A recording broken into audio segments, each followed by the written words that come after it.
Bismillahirrahmanirrahim. Assalamualaikum warahmatullahi wabarakatuh. Alhamdulillahi rabbil alamin. Wassalatu wassalamu ala rasulillahil karim Sayyidina Muhammadin al-amin wa ala alihi wa sahbihi ajma'in wa ba'd. Alhamdulillah, di pertemuan yang lalu kita telah sampai di pembahasan surah Al-Baqarah, surah yang kedua dari susunan mushaf dalam Al-Quran di ayat ke-37. Dan kini di pertemuan saat ini insyaallah kita akan menutup pembahasan di ayat ke-37 ini dengan menegaskan apa yang telah kita janjikan di pertemuan sebelumnya, yaitu menyempurnakan tentang kalimat taubat tertinggi Sayyidul Istighfar yang pernah diinformasikan dan bahkan ditalqinkan, dibacakan oleh Rasulullah SAW.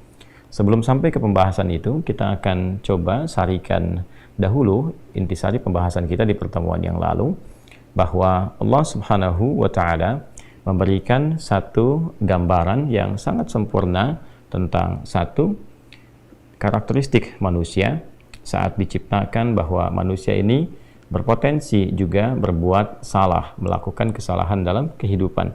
Namun demikian, kasih sayang Allah Subhanahu wa Ta'ala menjadikan juga manusia memiliki fitrah untuk memperbaiki kesalahan itu menjadi sebuah kesolehan, mentransformasikan salah menjadi soleh dengan satu anugerah Allah yang disebut dengan taubat. Jadi pada diri manusia ada potensi salah, tapi juga ada kemampuan untuk bertaubat. Ini yang membedakan manusia dengan syaitan. Syaitan, dia salah, dia tak kenal benar, terhalang potensi taubatnya oleh kesombongannya, oleh keangkuhannya. Sehingga ketika Allah Subhanahu wa Ta'ala memberikan kesempatan kepada setan untuk menyadari kesalahannya dan bertobat kepada Allah, dia tidak memanfaatkan rahmat Allah itu karena tertutup oleh keangkuhannya.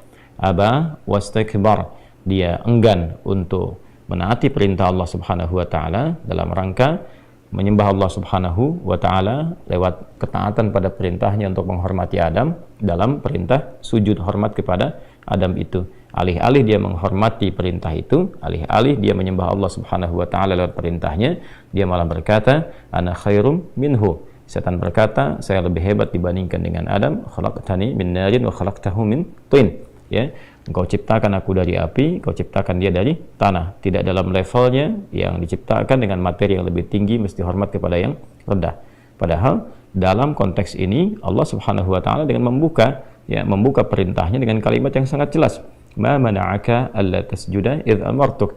Apa yang mencegah engkau tidak menghormati perintahku supaya sujud hormat kepada Adam alaihissalam. Allah menegaskan ini bukan perkara hormatnya kepada Adam, tapi perkara menaati perintahku. Tapi karena istakbar, aba wastakbar, dia enggan untuk menaati itu karena sifat sombongnya. Kesimpulannya adalah setan salah, setan tidak kenal benar, dan setan menutup peluang untuk mendapatkan pintu taubatnya karena kesombongannya. Salah, tidak mau bertobat. Manusia sebaliknya punya potensi salah, tapi juga dalam saat yang bersamaan punya fitrah untuk menjadi saleh, untuk bertobat, memperbaiki kesalahannya. Itu titik perbedaannya. Untuk itulah kemudian Allah Subhanahu wa Ta'ala memberikan petunjuk, bahkan sejak Nabi Adam alaihissalam diturunkan ke muka bumi. Lekat dengan petunjuk ini, bagaimana caranya ketika seorang hamba Allah dari kalangan manusia, anak cucu Adam, Bani Adam, disebutkan 7 kali dalam Al-Quran, kemudian berbuat salah dalam hidupnya. Pikirannya keliru berpikir, apa-apa yang disebut dengan su'udzan, kan? Dia kemudian negative thinking, salah berpikir, salah menduga, salah mengira. Kemudian pandangannya salah melihat, telinganya salah mendengar, lisannya salah bertutur. Maka bagaimana kemudian cara memperbaiki itu semua? Diturunkan oleh Allah Subhanahu wa Ta'ala satu petunjuk untuk kembali menjadi soleh, memperbaiki semua yang salah tadi, sehingga bagian-bagian tubuh kita yang pernah berbuat salah diperbaiki itu dan diarahkan kepada yang soleh. Maka pembuka dari semua rumusan taubat ini dibukalah di surah Al-Baqarah di ayat ke-37 yang detil pembahasannya telah kita uraikan di pertemuan yang lalu, saat Allah Subhanahu wa Ta'ala berfirman, a'udzubillahi minasyaitonirrajim, bismillahirrahmanirrahim, fatalaqqa adamu min rabbih kalimatin fataba alaihi innahu huwat tawwabur rahim. Maka Adam alaihissalam ditalqinkan, mendapatkan dan mengambil serta mengamalkan. Talaqqa, mendapati, mengambil dan mengamalkan. ya Adam alaihissalam mendapati dari Allah Subhanahu wa taala, mengambil dari Allah Subhanahu wa taala kalimatin, ya petunjuk-petunjuk taubat. Lalu mengamalkan itu semua, fataba alaihi, maka Allah Subhanahu wa taala menerima taubatnya. Innahu huwat tawwabur rahim. Sungguh Allah Subhanahu wa taala menilai dan berkomitmen terhadap hamba-hambanya yang sungguh-sungguh memperbaiki dirinya untuk menjadi lebih baik, maka Allah Subhanahu wa taala akan menerima taubatnya, menerima komitmen hambanya itu. Dan ini yang paling indah, ketika seseorang berbuat maksiat dan dia berusaha beralih menjadi taat, bukan sekedar Allah terima taubatnya, tapi Allah pun akan mencurahkan kasih sayangnya. Ini indahnya yang bisa kita teladani dari sifat-sifat Allah Subhanahu wa taala. Jadi kalau ada hamba yang taubat, dia taubat dari kesalahan, dia ingin kembali menjadi baik, dia tinggalkan maksiat, dia ingin taat, dia jauhi salah, dia ingin menjadi saleh, Allah bukan sekedar menerima komitmennya menjadi baik, tapi sekaligus memberikan percikan rahmatnya, menyayangi hamba itu untuk kembali kepada jalan-jalan kebaikan. Ini poin yang sangat utama, dan di pertemuan yang lalu kita telah bahas mulai dari zikir yang umumnya, ya Rabbana zalamna anfusana wa illam taghfir lana wa tarhamna lanakunanna minal khasirin. Jadi ini telah kita pelajari di pertemuan yang lalu, di Al-A'raf di ayat ke-23 itu telah kita urutkan sampai ke zikir-zikir spesifik. Bagaimana kalau dosanya sampai yang tingkat tertinggi, kalau pembunuhan apa, kalau pernah berzina apa, dan turunan-turunan lainnya. Nah, sekarang kita akan masuki satu pembahasan yang utama, apa yang telah kami janjikan dengan izin Allah Subhanahu wa taala di pertemuan yang lalu, bahwa semua akumulasi kalimat-kalimat taubat dari satu gambaran perbuatan maksiat, bahkan bila pun ada seseorang merasa berbuat salah dalam hidupnya, entah berapa banyak kesalahan yang telah ia kerjakan, dan ia juga merasa bingung, zikir apa yang harus ia bacakan, kalimat apa yang harus ia mohonkan kepada Allah, sekiranya Allah berkenan untuk menerima taubatnya dan memercikan kasih sayang kepadanya, sehingga ia bisa beralih dari sifat-sifat salah, pelaku maksiat, kepada sifat-sifat soleh, menjadi hamba yang taat. Itulah yang akan kita uraikan di pertemuan kali ini. Insyaallah kita akan mengambil satu hadis yang diriwayatkan oleh Al-Imam Al-Bukhari. Jadi kita dapati dari 97 topik itu, di Al-Bukhari itu ada 97 topik, teman-teman. Dari sekian hadis, kurang lebih 7.000 hadis, ya, baik yang disampaikan setiap temanya ataupun juga disebutkan di tema lain, kurang lebih ada 7.000. Kemudian dibagi kepada 97 topik, 97 tema. Di setiap tema itu biasanya ada tema, ada subtema, ya kan? Nah, di subtema itu nanti akan dimulai dengan ayat Qur'annya dulu, lalu dari formulasi ayat Qur'an ini diturunkan hadis-hadisnya. Nah, pembahasan kita ini ada yang tercantum di tema ke-80, ya, atau topik ke-80 Kitabud Da'awat. Jadi ada Kitabud Da'awat, topik ke-80, nomor hadisnya 6306. Ya, di subtopik yang kedua, Bab Afdhalil Istighfar. Saya ulangi, ada di tema ke-80, jadi dari 97 tema, 97 topik, ada di tema ke-80, Kitabud Da'awat, ya, bimbingan doa-doa. Kemudian di subtopik yang kedua, Bab Afdhalil Istighfar, subtopik tentang Afdhalil Istighfar, istighfar yang paling utama. Jadi dari sekian banyak kalimat-kalimat istighfar, ini puncaknya. Ya, nanti kita akan lihat. Baik, kita langsung saja. Bismillahirrahmanirrahim. Qala al-musannifu rahimahullahu ta'ala, Imam Al-Bukhari menyampaikan dalam kitabnya. Kita langsung ke subtopik yang kedua di Kitabud Da'awat. Babu Afdhalil Istighfar. Ya, bab tentang, subtopik tentang Afdhalil Istighfar, keutamaan istighfar, istighfar yang paling utama. Ya, di sini lebih tepat kita pahami sebagai istighfar yang paling utama, Afdhalil Istighfar. Jadi kalau ada kalimat-kalimat permohonan ampunan, ini yang paling utama. Wa qaulihi ta'ala, adapun firman Allah Subhanahu wa ta'ala yang terkait dengan pembahasan ini. Jadi ini yang paling menarik di kitab Sahih Al-Bukhari itu, sebelum masuk ke hadisnya, beliau rahimahullahu ta'ala menyantumkan terlebih dahulu ayat-ayat Quran yang terkorelasi dengan itu. Ini menunjukkan kefaqihan Al-Imam Al-Bukhari. Jadi bukan sekedar ahli hadis, tapi juga beliau ahli Al-Quran, faqih, dia tahu konstruksi sebuah hukum, formulasinya, oh ini ayatnya, ini hadisnya. Maka dari kita memahami ayat saja, kemudian juga memahami penjelasan dalam hadisnya, kita sudah bisa mengetahui ini arahnya kemana, konstruksinya seperti apa. Ini diantara kefaqihan Al-Imam Al-Bukhari rahimahullahu ta'ala. Wa qaulihi ta'ala, adapun firman Allah Subhanahu wa ta'ala yang terkait dengan topik ini, yaitu istighfar yang paling utama. yaitu di Quran surah Nuh ya ayat 10 sampai 12 ya, kita sampaikan dulu ayatnya. A'udzubillahi minasyaitonirrajim. Bismillahirrahmanirrahim. Istaghfiru rabbakum innahu kana ghaffara. Di sini dipotong di bagian intinya, jadi untuk mendapatkan pemahaman yang terkait dengan pembahasan langsung ya, atau kalau kita mau sempurnakan dari awal ayatnya di ayat 10 itu faqultu astaghfiru rabbakum innahu kana ghaffara. Di lisan Nabi Nuh alaihissalam sudah diajarkan ya, sejak eranya Nabi Nuh alaihissalam bahwa orang-orang yang berbuat salah itu ya diingatkan potensinya. Ada rahmat Allah Subhanahu wa taala untuk memperbaiki kesalahannya sehingga menjadi saleh. Ya, ini satu fitrah. Jadi di setiap era itu selalu percikan rahmat Allah itu diberikan kepada setiap hamba yang melalui utusan-utusan Allah.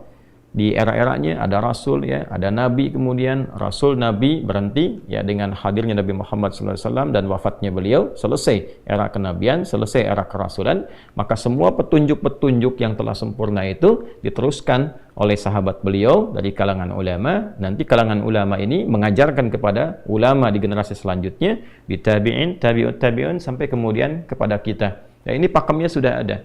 Jadi dalam diri kita ini boleh jadi setiap manusia itu kan tidak ada yang suci ya, kecuali para nabi dan rasul yang memiliki sifat maksum, dijaga dari kesalahan. Boleh jadi saya, Anda, kita berbuat satu kesalahan, tapi rahmat Allah menjadikan kita itu mendapatkan fitrah untuk memperbaiki itu. Nah, ini yang nggak dimiliki oleh setan. Setan itu salah ya salah, itu kan? Salah ya salah. Jadi ketika dia berusaha untuk mendapatkan rahmat Allah pun dengan taubat itu selalu terhambat dengan kesombongannya, istakbar itu. Ya, satu kali ditawari untuk bisa mendapatkan ampunan pun ya, lalu diberikan satu syarat untuk hormat kepada jasadnya Adam pun kan, itu tetap kemudian dia abai. Sekali lagi saya ingatkan untuk menekankan bahwa kita ini tercipta sebagai manusia, bukan setan. Ya, sepanjang kita menyadari kita manusia dan berbuat salah, maka aktifkan sinyal taubat itu.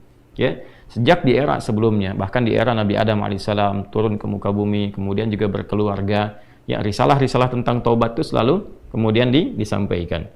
Nah, di era Nabi Nuh alaihissalam, rasul pertama. Jadi kalau Adam itu nabi yang pertama, Nuh alaihissalam rasul yang pertama. Umatnya salah, maka dengan kasih Allah Subhanahu wa taala diturunkanlah kemudian pengingat ya, lewat fitrah kemanusiaan ini, lewat Nabi Nuh alaihissalam disampaikan faqultu astaghfiru rabbakum innahu kana ghaffara. Ya, maka aku tegaskan kepada kalian, istaghfiru rabbakum, cepat istighfar, cepat balik lagi, ambil kalimat-kalimat ampunan, ambil kalimat-kalimat tobat ya dari Allah Subhanahu wa taala, menggunakan Rabb tuh yang telah menciptamu, merawatmu, menyayangimu, mengingatkan. Jadi Rabb itu ada nilai-nilai rububiyah di dalamnya. Ya, ada sifat-sifat rububiyah. Ya, bukan sekedar mencipta, tapi juga merawat, memberikan perhatian, memberikan kebutuhan. Kalau dalam bahasa bebasnya Allah seakan ingin mengatakan, hei, aku kan yang cipta engkau, ya kan? Engkau berbuat salah, aku berikan kesempatan untuk saleh. Aku kirimkan di kalimat taubat, aku berikan kesempatan untuk memperbaiki diri. Kenapa engkau nggak ambil, ya kan? Ya, indah sekali gitu. Ya, aku ciptakan engkau salah, aku berikan jalan saleh. Kenapa ketika aku berikan jembatan untuk memperbaiki diri, engkau tidak ambil? Maka lewat Nabi Nuh alaihissalam sejak di era kerasulan pertama itu diingatkan sampai nanti puncaknya di era Nabi Muhammad sallallahu alaihi wasallam. Faqultu astaghfiru rabbakum innahu kana ghaffara. Kata Nabi Nuh alaihissalam, aku tegaskan innahu kana ghaffara. Sungguh Allah Subhanahu wa taala itu telah menetapkan pada dirinya bahwa Ia Maha mengampuni seluruh dosa-dosa. Jadi ada ghafir, ya, ada ghaffar, ada ghafur, dan nanti dilekatkan dengan rahim pada puncaknya. Ya. Misalnya di surat Ghafir, di ayat yang ketiga, Ghafirid dzambi wa qabilit taubi, itu menggunakan kata Ghafir. Lalu kalau kita jadikan superlatif, ya, dinaikkan lagi tingkatnya menjadi lebih banyak, terus mengampuni dosa, mengampuni lagi, itu dirubah kalimat dari Ghafir menjadi Ghaffar. Kalau tanpa batas diberikan kemudian sifat yang ketiga yaitu Ghafur. Ya, kalau hamba menyimpulkan apakah memang masih diterima, maka Allah turunkan puncaknya berupa sifat rahmatnya, Rahim. Qul ya ibadiyalladzina asrafu ala anfusihim la taqnatu min rahmatillah. Innallaha yaghfiru dzunuba jami'a. Quran surah ke-39 ayat 53. Balik ke sini. Ya, jadi ini gambaran yang pertama. Sejak di era kenabian turun yang Al-A'raf ayat 23 itu Rabbana zalamna anfusana. Dan Nabi Adam alaihissalam mendapatkan kalimat itu. Lalu di era Nabi Nuh alaihissalam sebagai rasul pertama diingatkan juga dengan potensi sifat-sifat kebaikan ini yang menjadikan manusia tertuntun untuk senantiasa berbuat baik. Lalu apa sifat rahmatnya? Ya, kalau kita kembalikan ke konstruksi Al-Baqarah ayat 37, tadi kan saya katakan di awal ya, Allah menegaskan seorang yang tobat ingin merubah dirinya dari salah menjadi saleh, bukan sekedar dituntun oleh Allah, tapi juga dipercikan kasih sayang Allah kepadanya. Rahmat Allah diberikan. Ya, kembali ke Quran surah kedua ayat 37 itu, fatalaqqa Adamu min rabbih kalimatin fataba alaihi innahu huwat tawwabur rahim. Jadi bukan tawwab saja, tapi rahim juga. Bukan sekedar Allah terima taubatnya, tapi kasih sayang Allah pun diberikan kepadanya. Nah, apa di antara jenis kasih sayang yang Allah berikan kepada seorang hamba yang mau taubat? Ya, maka diteruskan ayatnya sampai 12 di sini. Imam Al-Bukhari menyantumkan di sini sampai ayat 12, yursilis samaa 'alaikum midrara wa yumdidkum bi amwali wa banina wa yaj'al lakum jannatin wa yaj'al lakum anhara. Allahu akbar. Ya, justru di sini teman-teman sekalian, istighfar itu ya permohonan ampun kepada Allah Subhanahu wa taala, ya, permohonan rahmat Allah Subhanahu wa taala, kembali kepada Allah, mengoneksikan diri kita kepada yang maha baik. Itu diantara percikannya adalah mendapatkan lapangan kebaikan. Yursilis samaa 'alaikum bidrara. Ya, walaupun Anda mendapatkan kesulitan dalam berkehidupan, bahkan yang sifatnya luas ya secara sosial. Kalaupun tanahnya gersang, ya, kalaupun kemarau berkepanjangan, itu ternyata dengan satu daerah itu, satu desa itu, satu wilayah itu mengoneksikan diri mereka kepada Allah, beristighfar. Ini faedahnya istighfar. Dengan beristighfar kepada Allah, taubat dari maksiat, ternyata bisa mendatangkan rahmat bukan hanya untuk pribadinya, untuk satu wilayah. Ya, ini pelajaran dari Quran. Ya, Allah akan memberikan kesan begini, jangankan bagi setiap personalnya, setiap orangnya. Ya kan? Ada masalah sekampung pun, contohnya kekeringan misalnya, contohnya kemarau, lalu sekampung itu, ya, atau ada orang-orang soleh di situ yang membiasakan taubat kepada Allah, istighfar kepada Allah, mengoneksikan dirinya kepada Allah, ya kan? Itu luar biasa, percikan rahmat Allah. Ya, apa di antaranya? Yursilis samaa ya 'alaikum midrara. Allah memerintahkan kepada langit itu untuk menurunkan hujan, ya, dengan curah yang memberikan maslahat. Kemudian wa yumdidkum bi amwalin wa banina. Ya, lantas kemudian melapangkan kepada engkau urusan hartamu. Ya, bahkan memberkahi engkau dengan keturunan-keturunan yang baik. Jadi Masya Allah, ya, orang tua yang rajin istighfar, suami yang rajin istighfar, itu ternyata bukan sekedar menjadikan ia mendapatkan penerimaan taubat. Dia berhenti dari perbuatan maksiat, usaha-usaha yang tidak baik, dagang yang tidak benar, itu kan perbuatan curang, ya, perbuatan menipu, perbuatan-perbuatan yang tidak elok, korupsi, jauhi potensi itu. Disogok dia hindari, diajak korupsi dia jauhi dan sebagainya. Lalu konsisten pada kebaikan dan dia isi dengan istighfar. Astaghfirullahaladzim, astaghfirullahaladzim, Rabbana zalamna anfusana wa illam taghfir lana wa tarhamna lanakunanna minal khasirin. Dia konsisten pada kebaikan itu, wa yumdidkum bi amwal. Allah akan lapangkan dia pada harta-harta yang lebih berkah. Allahu akbar. Ya. Jadi diberikan kelapangan dulu pada dirinya, kemudian diberkahi hartanya. Jadi berapapun yang dia dapatkan, Allah berikan berkah padanya, sehingga dia merasakan kebahagiaan dengan harta itu. Kan ada orang yang terasa seperti kelihatan banyak tapi tidak menikmatinya. Ya, baik itu boros, baik itu merasa kayaknya banyak tapi nggak kepake, ya, barang-barang habis beli ini lagi, tapi memuaskan nafsunya saja. Ya, temannya ngajak begini, dia harus terpaksa beli, kadang-kadang ngutang, atau mungkin dia dapatkan sesuatu tapi jalan-jalan yang haram, jalan yang salah. Dia tidak menikmatinya, dan ini yang paling bahaya. Ya, ini yang paling bahaya. Lawan lapang kan sempit. Jadi hartanya kayak banyak tapi menyempitkan kehidupan rumah tangganya. Ya, hubungan suami istri jadi nggak enak, dengan anak jadi nggak nyaman. Itu ciri keberkahan biasanya, ya, ciri keberkahan yang tidak didapatkan. Jadi kalau berkah itu dapat, walaupun terlihat kuantitasnya nggak sama dengan orang, dia 100 juta, ini 1 juta, tapi kenikmatannya luar biasa. Ya, di rumah ada kebahagiaan, hubungan menjadi nyaman, apa yang ditata itu bermanfaat, yang dimakan menjadi daging, dari daging itu terkonstruksi menjadi pengetahuan, jadi macam-macam, jadi energi, ya, energinya dipakai pada kebaikan.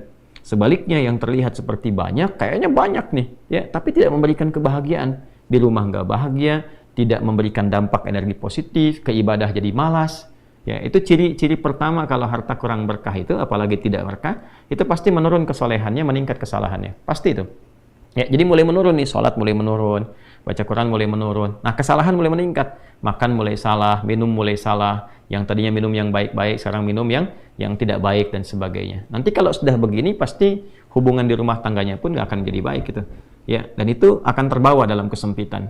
Nah, cara untuk mengatasi itu, ini balik ke Quran surah Nuh tadi, di ayat 10 sampai dengan ayat 12. Kalau kita menyadari kemudian itu salah, lantas ingin memperbaiki diri, kembali kepada Allah, perbaiki diri kita, ya, lalu mengingat Allah, menyesali apa yang telah dilakukan, berjanji untuk berbuat baik, itu tidak tanggung apa yang Allah jawab. Ya. Kalaupun ada satu kelapangan yang tidak berkah tadi, diganti oleh Allah, dihilangkan yang kurang baiknya, dilapangkan dengan yang baik-baiknya. Lalu setelah itu dijaga keluarganya. Jadi memberikan kesan bahwa ada hubungan yang korelasi secara langsung antara harta dengan keluarga, dengan anak keturunan. Jadi hati-hati, saya ingatkan kepada para ayah, pada saya pribadi dan kita semua, jangan sampai membawa yang haram ke rumah. Sekali lagi, jangan sampai membawa yang haram ke rumah. Jadi kalau istri sudah memasak itu di dapur, menjadi makanan, dikonsumsi oleh anak-anak jadi daging, ya, dikonsumsi jadi daging nih, itu jadi karakter. Ya, itu sudah fitrah, sudah umum begitu. Jadi kalau dia baik, akan membentuk kebaikan. Kalau nggak baik, akan merubah ya, pada keburukan. Kontrolnya susah di situ. Ya, sangat sulit sekali. Nah, caranya tadi kembali kepada Allah, tinggalkan yang kurang baik tadi, nanti Allah rubah. Ya, cara dia mendapatkan harta itu, walaupun awalnya terlihat nggak nyaman, karena kan merubah diri, mengeluarkan yang kotor dulu. Ya, kalau terlalu banyak kotoran, mandi kan ya agak cukup pekat tuh mandinya, bersihkan lagi, terasa nggak seperti biasa. Tapi setelah dibersihkan semua jadi enak kan? Nah itulah agama begitu, dibersihkan yang kotor itu kayaknya awalnya nggak enak, tapi kemudian hati menjadi lapang. Yang diberikan kelapangan hati dulu. Ya begitu hatinya lapang, baru nanti Allah buka jalan. Ya setelah hatinya lapang, bagus, dan dinilai baik ini punya kemampuan untuk bertindak dan mengelola apa yang didapatkan, dilapangkanlah rezekinya karena dia sudah dinilai pandai untuk mengelolanya. Setelah itu diperbaiki keturunannya. Ya. Wa banina wa yaj'al lakum jannatin wa yaj'al lakum anhara. Bahkan setelah itu dibikin kaya lebih dari sebelumnya. Ya, asetnya ditambah lagi, diberikan kenikmatan hidup, ya sampai dijaga hingga kembali kepada Allah Subhanahu wa taala. Itu faidah istighfar. Jadi kalau kita biasakan bertekad, berniat memperbaiki diri dari yang salah menjadi baik, itu Allah sudah berikan motivasi. Aku bukan hanya terima taubatmu, tapi aku rubah keadaan hidupmu lebih istimewa, lebih mahal nilainya dibandingkan dengan keadaan sebelumnya yang terlihat seperti fata morgana. Kemudian dikuatkan dengan Quran surah ketiga Ali Imran ayat 135, ya. Di sini disampaikan Allah Subhanahu wa taala berfirman, a'udzubillahi minasyaitonir rajim, bismillahirrahmanirrahim, walladzina idza fa'alu fahishatan aw zalamu anfusahum ini dzakarullaha fastaghfaru lidzunubihim wa may yaghfiru dzunuba illa Allah wa lam yusirru ala ma fa'alu wa hum ya'lamun. Di highlight di sini di firman Allah Subhanahu wa taala, dzakarullaha fastaghfaru lidzunubihim. Ya, yaitu orang-orang yang mendapatkan rahmat Allah Subhanahu wa taala itu. Jadi ini korelasinya dengan ayat 133. Jadi ayat 133 itu Allah Subhanahu wa taala berjanji bagi orang-orang yang menyegerakan istighfar. Jadi ingat dosa hari ini nih. Sekarang misalnya malam nih, kita ingat ada dosa yang dikerjakan. Lantas ketika ingat itu istighfar.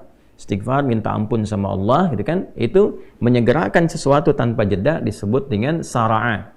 Ya, sara'a. Jadi ada sa'a, ada sara'a. Kalau sa'a itu menyegerakan sesuatu dengan persiapan. Ya, makanya besok nih ada Jumatan menggunakan sa'a. Fas'au bukan fasari'u. Ya, ya ayyuhalladzina amanu idza nudiya lis-salati min yaumil jumu'ati fas'au bukan fasari'u. Fas'au itu Quran surah Al-Jumu'ah. Ya, Al-Jumu'ah di ayat yang keberapa? Ayat 9, gitu kan? Allah menyampaikan fas'au ila dzikrillah. Bersegera, tapi siap-siap dulu. Mandi dulu, pakai wangian dulu dan seterusnya. Tapi kalau dia bersegera cepat, nyaris tanpa jeda, itu menggunakan sara'ah. Sehingga guru-guru mengatakan bisurah, cepat, nggak usah banyak jedanya, ya kan? Nah, di Ali Imran ayat 133 Allah berfirman, wasari'u ila maghfiratin mir rabbikum. Kalau engkau merasa ada salah, bergegas, jangan tunda-tunda. Ya ingat malam ini, jangan tunda besok. Gimana kalau kemudian tengah malam meninggal? Ya segera istighfari. Nah, orang yang menyegerakan istighfar saat ingat kesalahan, apa yang didapatkan? Wa jannatin arduha as-samawati wal ardu uiddat lil muttaqin. Maka orang ini akan diberi harapan oleh Allah, ya diperkenankan untuk memohon, bahkan ketika pulang disiapkan surga untuknya seluas langit dan bumi. Dan itu bagian dari sifat takwa. Jadi takwa itu bukan sekedar amar ma'ruf. Saat Anda ingat sholat, Anda ingat puasa, ingat baca Quran. Tapi takwa juga ada bagiannya nahi mungkar. Saat Anda ingat salah, lalu Anda taubat. Ya, saat Anda ingat salah, Anda pengen jadi soleh. Saat Anda ingat maksiat, Anda ingin taubat. Itu bagian dari takwa. Nah, bagaimana kemudian cara mengimplementasikan itu semua? Nah, ini poinnya. Ya, walladzina idza fa'alu fahishatan aw zalamu anfusahum dzakarullaha fastaghfaru lidzunubihim. Itu orang-orang. Ini menggunakan, sering diterjemahkan dengan orang-orang yang, gitu kan? Walladzina, alladzina disebutkan 1080 kali dalam Al-Qur'an setidaknya. Yang mencakup semua tanpa batas, laki-laki, perempuan, besar, kecil, tua, muda, punya jabatan, tak punya jabatan, semua tanpa kecuali. Artinya, semua orang dengan keadaannya berpotensi berbuat salah. Ya, kecuali tadi nabi dan rasul yang punya sifat maksum. Ya, Allah jaga dari kesalahan. Kita yang bukan nabi, bukan rasul, itu berpotensi salah. Apapun profesinya, apapun jabatannya, apapun tugasnya, berpotensi salah. Ya, pun demikian termasuk saya, pasti salah, pasti. Nggak ada yang nggak salah. Jadi kalau ada yang mencari kesalahan, misalnya saya pribadi, pasti menemukan. Pasti. Dan percuma mencari kesalahan manusia, karena pasti ditemukan. Ya, dan ini catat yang paling penting. Hindari mencari-cari kesalahan itu, karena kita tidak tahu bahwa mungkin ketika seorang divonis salah itu, dia sudah mengistighfari, sudah mentaubatinya. Ini poin besarnya. Hati-hati gitu ya, hati-hati. Karena itu Nabi selalu menganjurkan mencari kebaikan orang, menyebutkan, meneladaninya, alih-alih mencari kesalahan seseorang.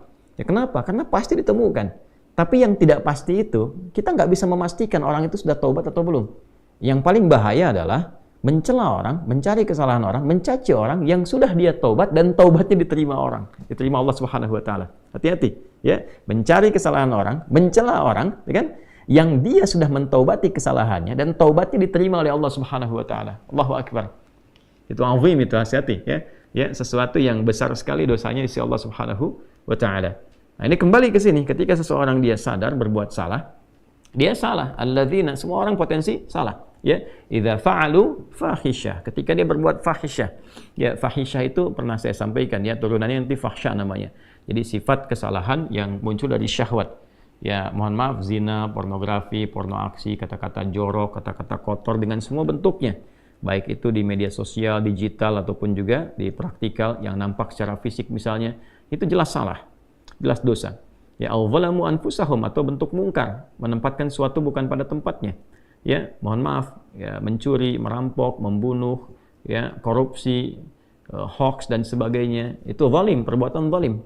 Nah, saat seseorang berpotensi salah, ya, dari fahsya dan mungkarnya, dia berbuat perbuatan dari dorongan syahwatnya atau mungkar, dari keinginan nafsu perut dan akalnya, dia berbuat yang salah, lalu zakarullah, dia ingat Allah. Nah, ini poinnya. Ini menarik sekali nih. Ini menarik sekali.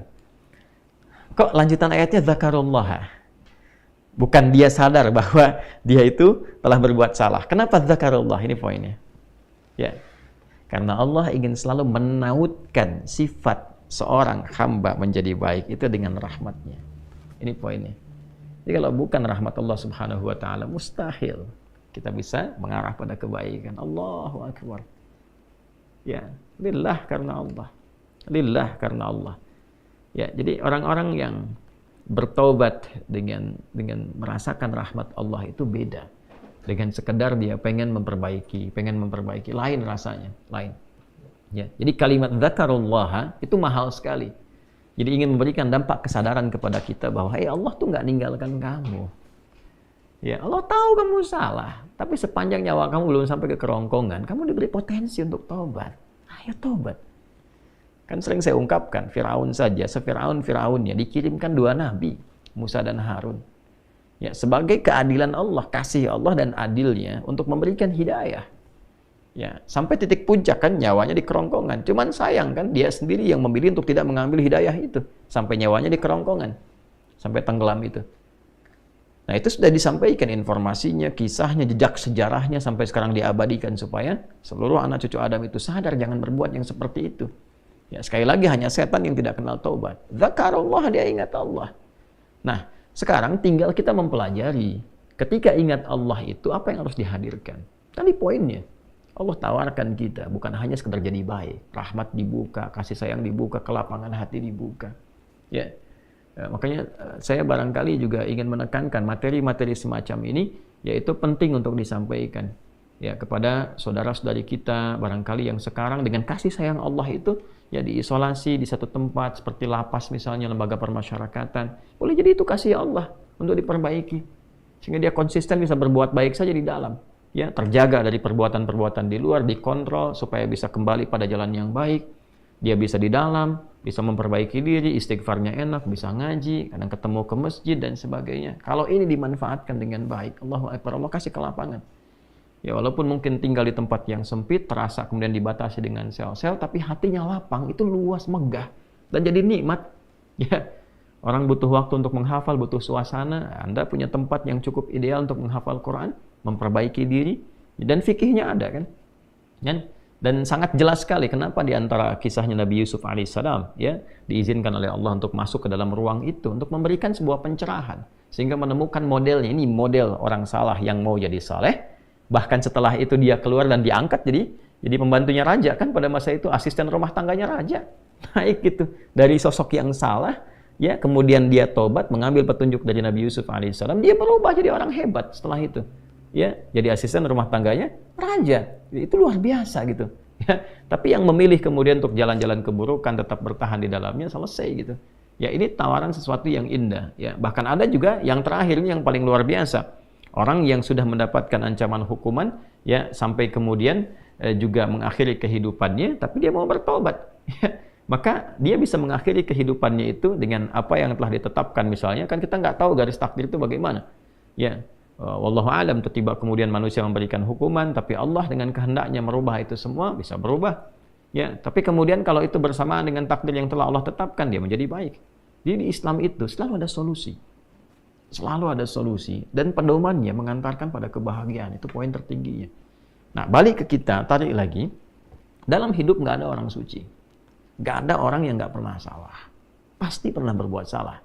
Dan sebaik-baiknya orang salah itu adalah orang yang mau memperbaiki kesalahannya sehingga dia merubah salah menjadi saleh. Dia merubah maksiatnya menjadi taubat. Nah, di titik inilah kemudian dia mesti ingat Allah. Nah, saat ingat Allah itu yang diingat itu bukan sekedar Allah, bukan. Ingatlah bahwa ketika dia taubat, serius taubat, Allah menerima taubatnya dan merubah keadaan hidup dia menjadi lebih baik dari sebelumnya. Maka kalau sudah sadar dengan itu, cepat. Nah, huruf yang menunjukkan cepat tanpa jeda itu pakai fa. Dzakarullaha fastaghfaru lidzunubihim. Maka cepat bergegas dia taubat saat itu juga. Jadi kalau malam ini kita ingat misalnya salah, segera taubat, istighfar. Ya, Nabi itu sampai menegaskan, aku ini dalam sehari itu beristighfar ya pada Allah Subhanahu wa taala lebih daripada 70 kali. Nanti di hadis berikutnya tuh, ya di nomor hadis 6307 itu ya, subtopik yang ketiga itu ditekankan sekali Nabi menyampaikan demikian. Ya, sebagai contoh tentunya kepada kita, contoh kepada kita. Nah, ini teman-teman sekalian poinnya. Jadi ini ayat motivasi awal ayat yang ditampilkan oleh Imam Al-Bukhari untuk menunjukkan sekali lagi bahwa beliau ini bukan sekedar menampilkan hadis, tapi paham antara korelasi hadis sebagai tafsir dari ayat Al-Quran. Ini konstruksi ayatnya, ini hadisnya. Nah, di titik tadi kita kan baru sampai ke titik motivasi kan, termotivasi kita dengan ayat-ayat Allah yang disampaikan tadi. Ini surah Nuh ya ayat 10 sampai 12, ini surah Ali Imran ayat 135. Lantas kita bertanya, cara taubatnya gimana? Bacaan apa yang dibacakan? Titik ini kan? Ya, jadi kalau tadi disampaikan kamu kalau taubat akan begini, akan diberikan jalan begini, dirubah hidupmu begini. Kita bertanya balik, cara taubatnya bagaimana? Apa yang dibaca? Nah, inilah yang dijawab lewat hadisnya. Inilah indahnya dalam Islam. Jadi tidak hanya teori begini, tidak. Ya, bukan sebuah teori, tapi bimbingan real dalam berkehidupan. Ya, kasusnya begini, pedomannya seperti ini, tafsirnya begini, jalannya begini, contohnya si fulan yang bisa dicek dalam sejarah, yang kalau diikuti si fulan di generasi lain, tuh lihat kehidupannya begini, begini, begini. Ya, sekarang kita kembalikan. Baik, di sini di nomor hadis 6306, tadi sudah saya sampaikan di awal. Bismillahirrahmanirrahim. Qala al-Imam Al-Bukhari rahimahullahu taala, Imam Al-Bukhari menyampaikan, haddatsana Abu Ma'mar haddatsana Abdul Warith haddatsana Al-Husain haddatsana Abdullah ibn Buraidah qala haddatsani Bushair ibn Ka'ab Al-Adawi qala haddatsani Shaddad bin Aus. Nah, ini di rawi penyampai riwayat satunya yang bersumber nanti dari Nabi sallallahu alaihi wasallam adalah seorang sahabat bernama Shaddad bin Aus radhiyallahu taala anhu. Semoga Allah memberikan ridha terbaik kepada sahabat mulia dimaksud, dan semoga Allah memberikan percikan kemuliaan pada kita untuk meneladani kemuliaan beliau dan mempraktekkan, mengimplementasikan hadis yang kita akan dapat ini. Anin Nabi sallallahu alaihi wasallam, dari Nabi sallallahu alaihi wasallam, perhatikan kalimatnya. Qala Rasulullah sallallahu alaihi wasallam, sayyidul istighfari, puncak istighfar itu. Ya, tuannya istighfar, sayyidul istighfar. Jadi kalau ada kalimat-kalimat istighfar ini puncaknya. Nah, intinya kalau bingung berbuat maksiat, sudah banyak perbuatan salah yang dilakukan dari ujung kepala sampai ujung kaki, pernah berbuat salah dan kita ingin taubat, apa puncak kalimatnya? Ya. Yuk kita bacakan bismillahirrahmanirrahim. Sayyidul istighfari, puncak istighfar itu antaqula, ya, engkau berkata, kata Nabi sallallahu alaihi wasallam, ya, engkau memohon kepada Allah. Perhatikan kalimatnya. Allahumma anta rabbi. Allahumma, ya Allah, dengan segenap kerendahan dan ketawaduanku kepadamu. Jadi kalau ada kata Allahumma, itu bentuk penyatuan dari kata ya Allah, kalau digabungkan jadi Allahumma. Tapi juga bacaan Allahumma ini meresapkan sebuah kesan kerendahan, ketawaduan. Jadi kalau baca Allahumma itu merendah, jangan meninggi. Ya, jadi isyarat pertama kalau ingin istighfarnya benar itu merendahlah sebagai seorang hamba, mengakui kesalahan-kesalahan yang kita perbuat. Allahumma anta rabbi, ya Allah, sungguh engkau adalah Tuhan yang merawatku. Ya, yang mencipta, yang merawat, yang memberikan kebutuhan, yang mengarahkan pada kebaikan. Jadi semua sifat-sifat tadi dikumpulkan dalam satu nama, yaitu Rabb. Ya, karena itu ketika wahyu pertama diturunkan, kalimat Rabb ini muncul. Iqra bismi rabbikal ladzi khalaq. Allah yang ngajarkan kita. Ya Muhammad sallallahu alaihi wasallam, baca ini, ya, baca dan niatkan bacaanmu itu karena Allah yang telah menciptamu saja, ya, menetapkan penciptaan, merawat engkau, memberikan kebutuhan sampai ini begitu mudah, apalagi hanya menetapkan engkau mudah mengikuti bacaan yang dibacakan oleh Jibril alaihissalam. Jadi di sini ketika mengatakan anta rabbi, kita mengembalikan status kehambaan kita kepada Allah yang memberi jalan untuk taubat. Itu poinnya. Ya, salah itu salah saya, salah Anda, salah kita sebagai hamba, ya kan? Tapi kita mohon rahmat Allah untuk membimbing salah ini menjadi saleh, untuk mengikuti jalan yang Allah berikan. Allahumma anta rabbi, la ilaha illa anta khalaqtani. Ya Allah, hamba menetapkan tidak ada Tuhan yang dipertuhankan dan layak disembah kecuali Engkau, ya Allah, dan Engkaulah yang mencipta hamba. Ya, ini kalimat lembut yang sifatnya menyentuh. Ya, kalau bahasa kitanya begini, ya Allah, aku kan hambamu juga yang Kau ciptakan. Engkau yang telah ciptakan aku. Ya kan?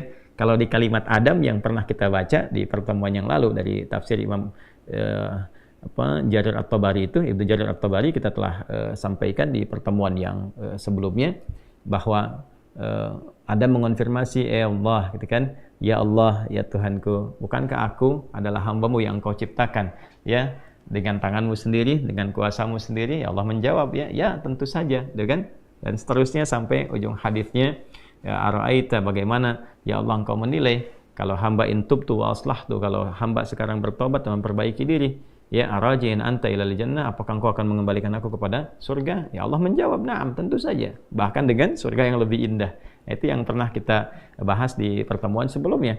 Nah, di sini kita kembalikan dengan kalimat yang tadi, ya la ilaha illa anta khalaqtani wa ana abduk, ya Allah, Engkau yang ciptakan aku. Aku berkomitmen menegaskan bahwa Engkau adalah satu-satunya Tuhan, tidak ada yang layak dituhankan, diibadahi kecuali Engkau. Engkau yang mencipta aku hambamu, ya Allah. Ya, laisa kamitsli syai', enggak ada perbandingan serupa. Saya berikan ilustrasi dan enggak sama dengan perbandingan ini. Ya, ada seorang anak berbuat salah, datang ke ibunya, salahnya banyak, dan dia katakan, Bu, saya mengaku salah, Bu, minta maaf. Ya, sesalah-salahnya saya kan anak ibu juga, bukankah ibu yang telah mengandung, menyayang-nyayangi saya dalam rahim? Itu kalimat sentuhan pertama. Seorang ibu ketika menerima kalimat itu, ya, dia bisa menahan marahnya.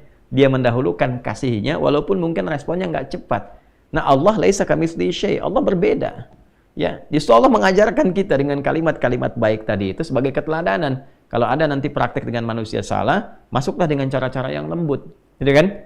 Sedangkan Allah mengajarkan kepada kita, mohon nih, lewat Nabi Muhammad SAW diajarkan oleh Nabi, nih, mohonlah kepada Allah dengan kalimat yang menyentuh. Ya, karena Allah itu maha latif, maha lembut, maha perasa, masuk dengan nilai rasa yang tinggi. Ya, Allahumma anta rabbi la ilaha illa anta khalaqtani wa ana 'abduk, ya Allah, Engkau yang merawatku, Engkau Tuhan, Engkau yang berikan kecukupan dalam kehidupan. Aku yang berkomitmen gak ada Tuhan yang layak dipertuhankan, yang layak disembah kecuali Engkau. Engkau yang menciptakan aku hambamu, ya Allah. Ya, Allahu Akbar. Kemudian wa ana ala ahdika wa wa'dika mastata'at. Ya Allah, aku berkomitmen. Aku ingin memperbaiki diri Dan aku tetap dalam komitmen ala ahdika wa wa'dika. Aku berkomitmen untuk mengikat syahadatku kepadamu. Ya, ahdi itu jadi satu komitmen perjanjian ta'ahud kita dengan Allah Subhanahu wa taala bahwa kita bertauhid kepadanya. Ya, itu ada di Quran surah ke-7 Al-A'raf di ayat 172. Wa idz akhadha rabbuka min bani adama min zuhurihim dzurriyyatahum wa asyhadahum ala anfusihim alastu bi rabbikum qalu bala syahidna ya an taqulu yaumal qiyamati inna kunna an hadza ghafilin. Jadi kita sudah berkomitmen ya kepada Allah Subhanahu wa taala untuk mentauhidkan Allah. Nah, itu adalah ta'ahud kita, ya pengikat kita, perjanjian kita dengan Allah. Ya Allah, aku berkomitmen ya kepada perjanjianku untuk mentauhidkan Engkau. Aku bertobat, aku akan menjaga tauhid ini, mengesahkan Engkau, menjauhi syirik ya, menuhankan hanya Engkau saja. Kemudian juga wa ala wa'dika, dan aku pun yakin dengan janjimu. Ini apa yang Allah janjikan kalau kita baca di hadis yang lain, di hadis Muslim ya, di antaranya misalnya ya siapa yang man qala la ilaha illallah wa la yusyriku bihi syai'a atau kama qala Rasulullah sallallahu alaihi wasallam ya, siapa yang mengatakan la ilaha illallah, komitmen pada itu dia praktekkan, wa la yusyriku bihi syai'a, dan tidak musyrik selama hidupnya, dia jaga dari syirik, dia tobati dirinya, jaga dari syirik, dia mengucapkan la ilaha illallah, mempraktekkan itu, menjaga syirik, dakhalal jannah, kalau wafat dia berpotensi masuk surga. Ya, dan itu janji Allah. Nah, seakan kita mengatakan, ya Allah, aku bertobat, aku hamba-Mu, Engkau yang menciptakan aku, ya Allah. Ya, aku berjanji mulai detik ini akan komitmen kepada syahadat. Dan aku pun ya Allah merasakan betapa Engkau menepati janji-Mu untuk memberikan kemuliaan bagi orang-orang yang memegang teguh syahadat kepadamu dan menghindari perbuatan buruk yang Engkau perintahkan untuk menjauhinya. Kemudian semampu aku, ini indah nih. Nabi mengajarkan semampu aku. Ya, nah, memang ini bawaan manusia. Manusia nggak bisa sempurna. Ya kadang-kadang sudah taubat, ada salah lagi, ya dorong lagi pakai kalimat ini, dorong lagi sampai kemudian dia merasakan kenikmatan taubat. Ya. Kemudian a'udzubika min syarri ma sana'tu. Nah, ini poinnya. Ya Allah, hamba menyadari hamba salah. Hamba ingin kembali kepadamu, memegang teguh komitmen kebaikan, menjaga itu sampai wafat sehingga mendapatkan janjimu. Ya, semampu hamba ya Allah. Namun hamba sadar, hamba punya kelemahan, seringkali dalam nafsu ini mendorong hamba berbuat maksiat. Maka hamba mohon perlindungan kepadamu dari semua potensi buruk yang mungkin dilakukan oleh diri hamba ini. Ini yang menjaga seseorang setelah dia bertobat, setelah dia mengacu pada salah, ya dia dijaga supaya nggak salah lagi, mengacu pada soleh, dijaga supaya nggak salah lagi. Ya, sekali lagi, teman-teman, kalimat ini yang menjaga seseorang hamba yang sudah tobat untuk tidak berbuat maksiat lagi. Kalimat ini yang menjaga seorang hamba yang telah mengacu kepada soleh untuk tidak berbuat salah lagi. Ini poinnya. Ya, jadi seringkali ada pertanyaannya, ya Ustadz, saya itu sudah tobat tapi kadang dikerjain lagi. Nah, ini kalimatnya sudah dicakup oleh Nabi.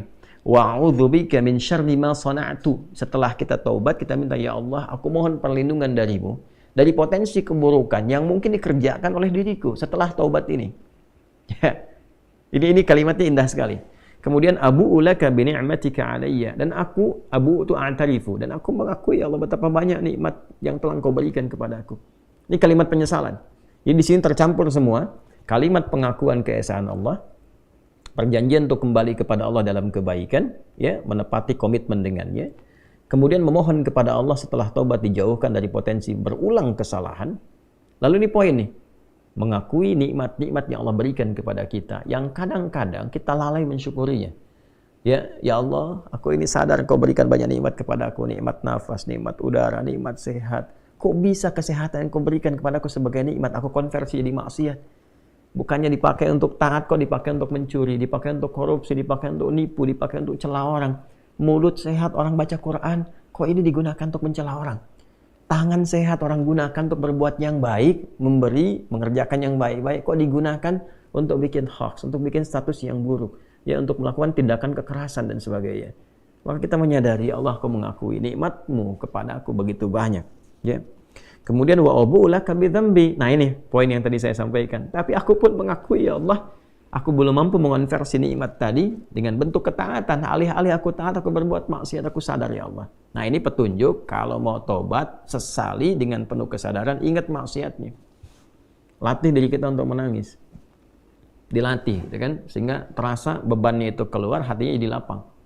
Orang kalau salah nangis itu nanti yang beban itu keluar lewat air mata, yang hati yang tadinya itu sempit jadi lapang. Ya, jadi lebih terbuka. Faghfirli fa innahu la yaghfiru dzunuba illa ant. Sampai sini. Nanti setelah itu, setelah sadar, nah jadi indah sekali. Setelah komitmen, sadar, pengakuan, penyesalan, keluar air mata, hati lapang, faghfirli. Baru saat hati lapang itu minta, ya Allah ampuni hamba. Fa innahu la yaghfiru dzunuba illa ant. Sungguh hamba berharap, bermohon kepadamu, bertumpu kepadamu, karena nggak akan mungkin ada yang mengampuni dosa hamba kecuali Engkau. La yaghfiru dzunuba illa anta. Ya, nggak ada yang bisa mengampuni dosaku kecuali Engkau. Indah sekali kalimat. Sampai sini teman-teman. Ya. Allahumma anta rabbi la ilaha illa anta khalaqtani wa ana abduk. Ya, kemudian wa ana ala ahdika wa wa'dika mastata'tu. A'udzu bika min syarri ma sana'tu. Abu'u laka bi ni'matika 'alayya. Kemudian wa abu'u laka bi dzambi. Faghfirli fa innahu la yaghfiru dzunuba illa ant. Sampai sini kalimatnya. Ya, saya baca ulang ya, teman-teman. Saya bacakan lebih agak lambat sedikit. Nanti teman-teman bisa rekam atau nanti bisa ingat-ingat. Insya Allah nggak panjang kok. Ya, nanti dibacakan kalau bisa sih malam-malam habis tahajud atau setelah setiap kesempatan sholat. Ya, Bismillahirrahmanirrahim. Allahumma anta rabbi la ilaha illa anta khalaqtani wa ana abduk. Wa ana ala ahdika wa wa'dika mastata'tu. A'udzu bika min syarri ma sana'tu. Abu'u laka bi ni'matika 'alayya wa abu'u laka bi dzambi.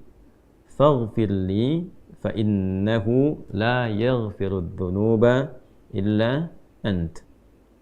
Saya terjemahkan sambil baca. Allahumma, ya Allah, dengan segala kerendahan diri hamba memohon kepadamu.